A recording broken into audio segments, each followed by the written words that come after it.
Assalamualaikum warahmatullahi wabarakatuh.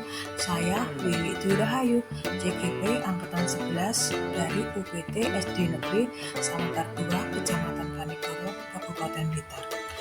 Video ini berisi koneksi antar materi modul 1.4 budaya positif. Hal baru yang saya pelajari dari modul 1.4 budaya positif ini adalah A. Kontrol atas segala sesuatu itu letaknya adalah pada diri kita sendiri, bukan pada orang lain. Penentu untuk melakukan sesuatu atau tidak melakukan sesuatu bukan pada orang lain, melainkan diri kita sendiri.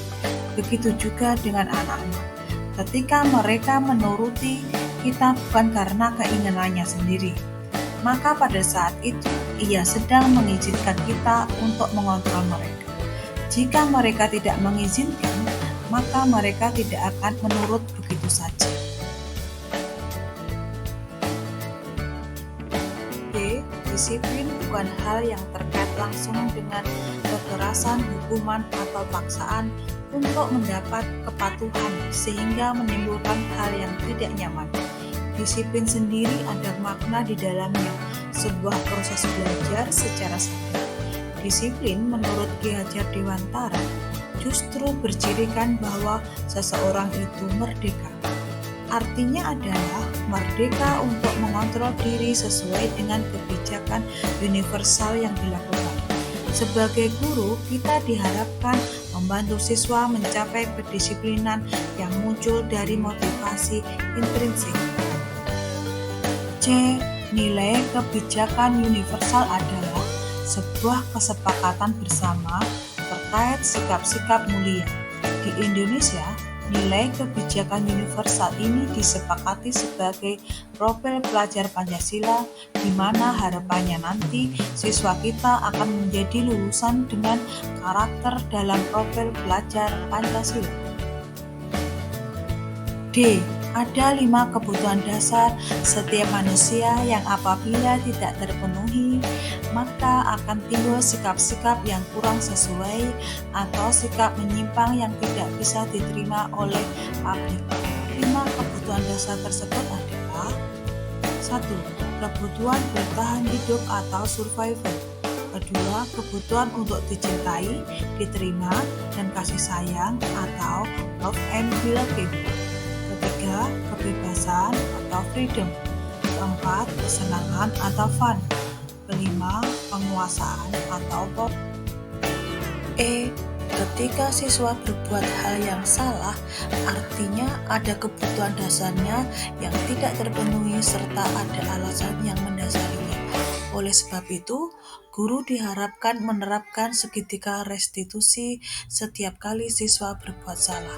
Segitiga restitusi terdiri dari 3 komponen, yaitu yang pertama, menstabilkan identitas. Kedua, validasi tindakan yang salah. Ketiga, menanyakan keyakinan. F. Upaya mendisiplinkan siswa bisa ditempuh guru dengan menerapkan 5 posisi kontrol sebagai berikut. 1. Sebagai penghukum. 2. Sebagai teman. 3. Membuat merasa bersalah.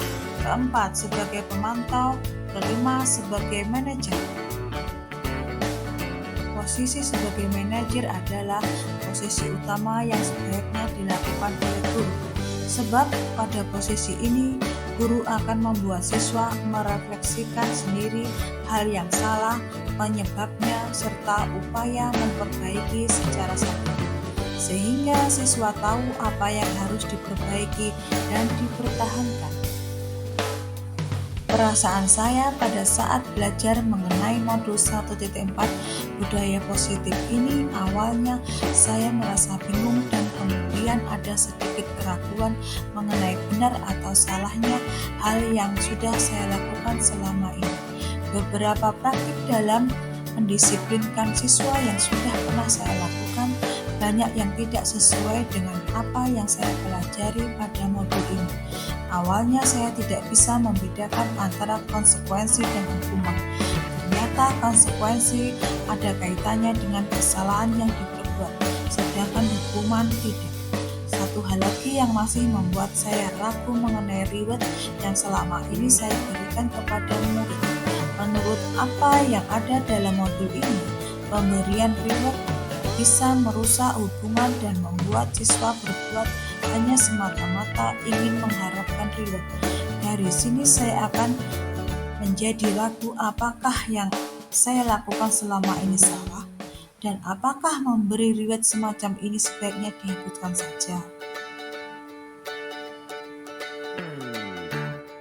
Hal baik yang sudah saya lakukan terkait pada modul ini adalah A. Saya mulai mencoba beralih dari posisi kontrol sebagai penghukum dan pembuat rasa bersalah menuju ke pemantau. Memang masih sulit untuk mengambil posisi sebagai manajer. Hal ini juga terkait dengan saya sebagai guru SD, sebab anak usia SD tidak semudah seperti apa yang dicontohkan dalam modul. Ketika diajak berbicara mengenai kesalahan dan upaya yang bisa dia lakukan untuk memperbaiki kesalahan tersebut. B. Saya mencoba mempraktikkan segitiga restitusi kepada murid ketika mereka berbuat salah. Hasilnya siswa merasa senang dibandingkan jika dihukum secara langsung ketika berbuat salah. Hal yang ingin saya perbaiki adalah A. Menghilangkan peran sebagai penghukum dan pembuat rasa bersalah untuk beralih pada peran sebagai manajer.